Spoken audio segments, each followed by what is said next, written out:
인베스팅닷컴 기준 주가 상승률 상위 기업입니다.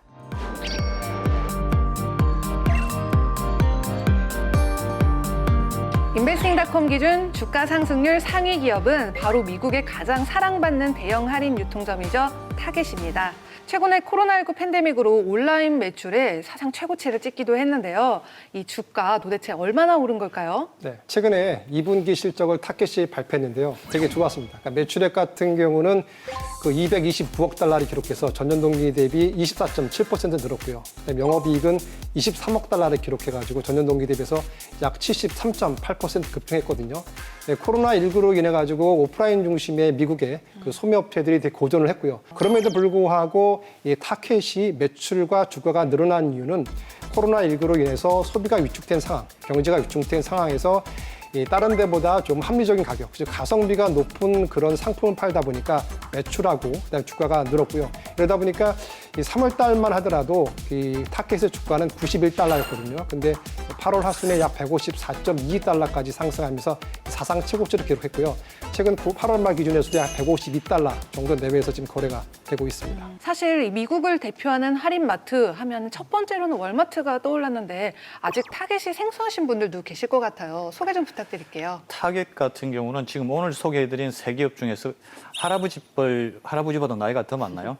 118년 전, 즉 1902년도에 조지 데이튼이 미네폴리스의 데이튼 드라이 굿즈라는 상점을 만든 데서 시작이 됐습니다. 처음에는 백화점으로 시작했으나 지금 현재는 대규모의 할인 유통매장, 이게 1962년도에서 좀부터 바뀌기 시작했어요. 타겟은 미국의 월마트와 더불어서 양대 그 할인 매장이거든요. 그래서 타겟 같은 경우는 오프라인과 지금 온라인을 갖다 병행하고 있는데요.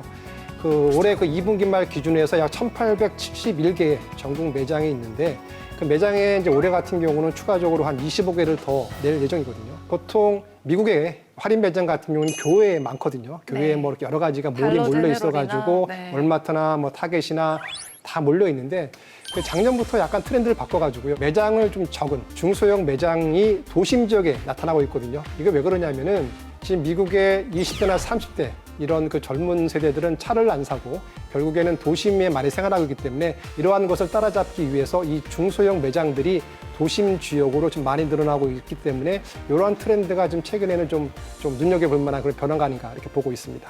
네, 코로나19 팬데믹 때문에 온라인 구매에 대한 의존도가 상당히 높아졌는데요. 그래서 뭐 이런 유통점들도 아마존과 경쟁 구도에 오르기도 하고요. 네, 온라인 판매에 더더욱 열을 붙이고 있습니다. 그래서 이 타겟의 실적 상승 요인도 이 부분이 상당히 많이 차지한다고 하는데요. 어떤 상황인가요? 타겟 같은 경우는 그 타겟의 어플인 시프트라고 있습니다.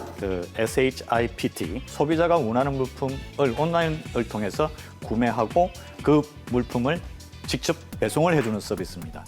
그리고 오더 픽업은 온라인으로 미리 구매한 제품을 마트 내 지정된 픽업 장소에서 찾아갈 수 있는 그런 것이죠. 그런 부분들이 아마존하고는 구별되는 것이었고 월마트에 비해 타겟의 매출이나 영업이익 신장이 아주 눈에 두드러지는 현상을 보였죠. 네, 타겟과 비교해볼 만한 국내 기업도 한번 짚고 넘어가야겠죠? 네, 그러니까 우리나라의 대표적인 할인 매장 하면은 롯데 하이마트거든요. 근데 또 롯데 하이마트는 주로 가전제품만 파는데요. 롯데 하이마트 경우도 이 타겟과 비슷하게 2분기에 실적이 좋았습니다. 그러니까 2분기 매출액이 약 1조 1,100억 원을 기록했고요. 그다음 영업이익은 692억 원을 기록해서 전년 동기 대비해서 약 4.18%, 51.08% 급증했는데요.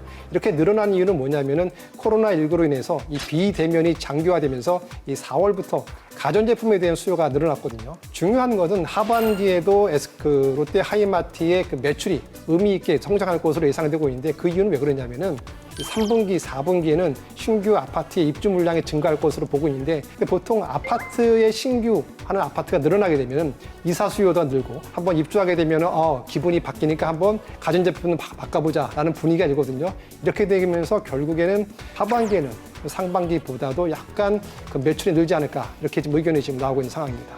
그럼 이 밖에도 타겟에게는 어떤 리스크들이 있을까요? 어제 JP모건에서 발표한 리포트에 의하면 최근에 미국 소비가 10% 늘었는데요. 그 늘은 이유는 미국 정부의 긴급 재난지원금하고 그다음에 추가 실업수당 때문에 늘었거든요. 그 타겟 같은 할인 매장에서 물건을 구입했기 때문에 타겟 같은 할인 매장의 매출이 늘었는데 그 추가 재난지원금하고 그다음에 추가 실업수당에 대해서 미국 정부와 그다음에 민주당 간에 지금 힘겨루가 있기 때문에 이게 지금 아직 해결되지 않고 있거든요. 따라서 타겟에 매출도 좀 줄어들 수 있다. 매출도 타격을 받을 수 있다라는 지금 얘기가 나오고 있고요. 특히 아마존이나 월마트 같은 경우는 워낙 거대 기업이기 때문에 그 자사에다가 제품을 납품하는 중소기업한테 많은 신용, 공여를 쉽게 말해서 뭐 외상이라든지 이런 걸 많이 줄 수가 있는데 타겟은 거기에 비해서 약간 불리하다 보니까 월마트나 아마존에 비해서 약간 양질, 좋은 제품을 갖다가 들어올 수 있는 이런 가능성이 좀 줄어들기 때문에